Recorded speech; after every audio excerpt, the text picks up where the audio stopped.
তবে আমি সিরিয়াসলি নেই টিভির বিজ্ঞাপনকে। আমার কথা হচ্ছে ন্যাশনাল টিভিতে দিতেছে একটা বিজ্ঞাপন, একটা মেসেজ দিতেছে, এটা তো মানতেই হবে। একটা বিজ্ঞাপন দেখছি আমি, বডি স্প্রে বিজ্ঞাপন। সেখানে একটা মেয়ে বাসে একটা সিট ফাঁকা রেখে সে বসে আছে, আর বাসের বেশিরভাগ সিটগুলি ফাঁকা।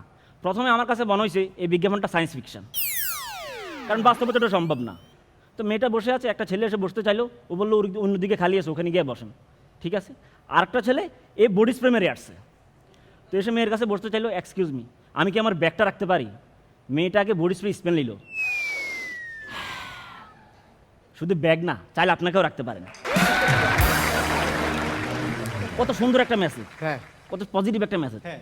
এখন আমি তো সিরিয়াসলি নিছি, আমি এখন ওই বডি স্প্রে ব্যবহার করি না, বাট ওই বডি স্প্রে আমি এখন খাই প্রতিদিন। আমার টপ টু বটম আমি ওই বডি স্প্রে মেরে বাসে নিজের টাকা দিয়ে 2 সিট রেখে 1 সিট ফাঁকা রেখে বসি।